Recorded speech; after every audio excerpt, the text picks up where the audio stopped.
My boss thought he could get away with not paying me for my work, so I legally stole his entire company from him. Sound crazy? Let me explain. I was working as a lead developer for a small, but very promising tech startup. The founder, let's call him Mark, was one of those classic ideas guys. He was charismatic, a great salesman, but he knew absolutely nothing about the actual tech that our product was built on. That was my job. I designed the architecture, wrote most of the core code, and managed the small team of junior developers under me. For the first year, things were great. We were hitting all our milestones, and we even secured a significant round of seed funding. Mark was ecstatic.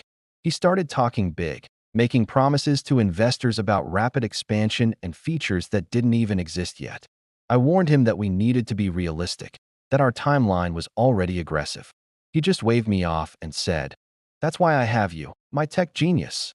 Just make it happen." The pressure started to mount, and the work environment began to sour. The problems really started when payroll came around one Friday and my direct deposit was missing. I wasn't too worried at first. Glitches happen. I sent a polite email to Mark and our part-time HR person. No response. I called Mark, and he told me there was a slight cash flow issue and that he'd sorted out by Monday. Monday came and went. No money. When I confronted him in person, his tone had changed. He got defensive, saying I needed to be a team player and understand the startup grind. He said the company was on the verge of a huge new investment deal, and I just needed to be patient. This went on for 3 weeks. 3 weeks of no pay, just a string of excuses and empty promises. My junior developers were also unpaid and were starting to get desperate. They looked to me for answers, and I had none to give them. I was burning through my savings to cover my bills, all while working 70-hour weeks to meet the ridiculous deadlines Mark had set. The stress was unreal. I felt betrayed and completely disrespected. That's when I started looking through my employment contract, and I found something interesting. There was a standard clause about intellectual property, stating that all work created by an employee for the company during their employment belonged to the company. Standard stuff. But then I looked at the definition of employment. It was contingent on the company fulfilling its obligations, the primary one being regular payment for services rendered. In short, if they failed to pay me, they were in breach of contract. And if they were in breach, was I still technically an employee under the terms of that IP clause? It was a legal gray area, for sure. I decided to consult a lawyer who specialized in employment and contract law. I explained the whole situation, the lack of pay, the breach of contract, and my crucial role in creating the company's entire code base. The lawyer's eyes lit up. He told me I had a very strong case.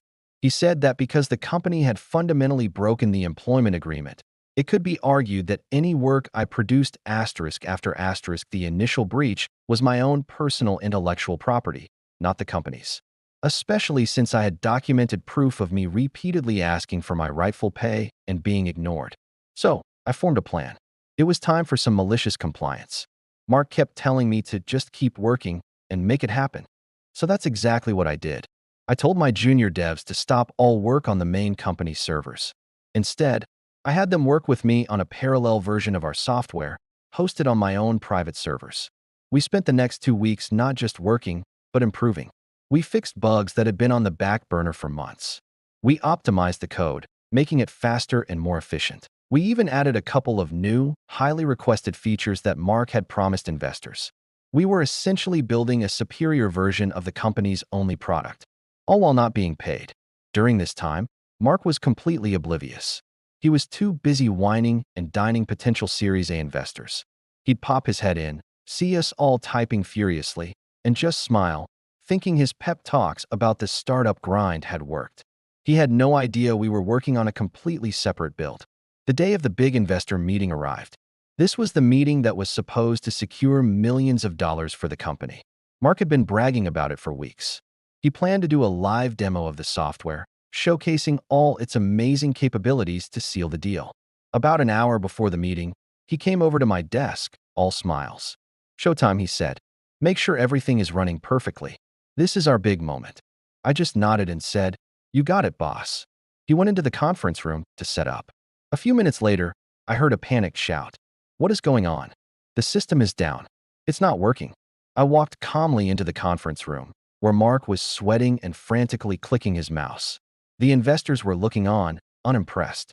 The software was displaying a single, simple message on the login screen. This software license has been suspended due to non-payment of services. Mark turned to me, his face a mixture of pure rage and confusion. What did you do? He hissed. I looked him dead in the eye and said, I did what you told me to do. I kept working. But since you breached our employment contract by not paying me or my team for over a month, the work we've been doing belongs to us. That old version of the software, the one that belongs to the company, is full of bugs and security holes that I can no longer, in good conscience, support. The new, improved, and functional version, however, is available for licensing. The investors in the room suddenly looked very, very interested. One of them, a sharp woman in the front row, raised an eyebrow. Is this true? You haven't been paying your lead developer? Mark started sputtering, trying to come up with an excuse, but the damage was done. His house of cards was collapsing. I turned to the investors. My name is, and I am the lead architect of this platform. The company, as it stands, owns an outdated and non-functional version of the code. My new, independent company owns the intellectual property to a vastly superior, market-ready version. If you're interested in investing in the future of this technology, I'd be happy to schedule a proper demo with you. I handed them my brand new business cards. To make a long story short, the original investment deal fell through on the spot. Mark's company was dead in the water. It had no functional product, no lead developer, and now, no funding prospects. He tried to sue me, of course. He claimed I stole his intellectual property. But my lawyer was ready. We presented the clear breach of contract, the documentation of non-payment, and the fact that the stolen code was a derivative work created asterisk after asterisk the breach. The case was so heavily in my favor that Mark's lawyers advised him to drop it before he buried himself in legal fees. And the investors? They called me the very next day. They were impressed by my guts and, more importantly, by the product I had built. We negotiated a deal. They funded my new company, and I brought my entire original development team with me. We basically restarted the company, but this time, it was done right. We were well funded, everyone was paid on time, and the person who actually built the product was finally in charge. I ended up becoming the CEO of a company built on the ashes of the one that tried to exploit me. And my old boss, Mark? I heard he had to sell his fancy car and move back in with his parents. I guess you could say he learned a very expensive lesson about paying your employees. Thanks for watching. If you enjoyed this story, make sure to hit the like button and subscribe for more stories. Check out my playlist for similar videos.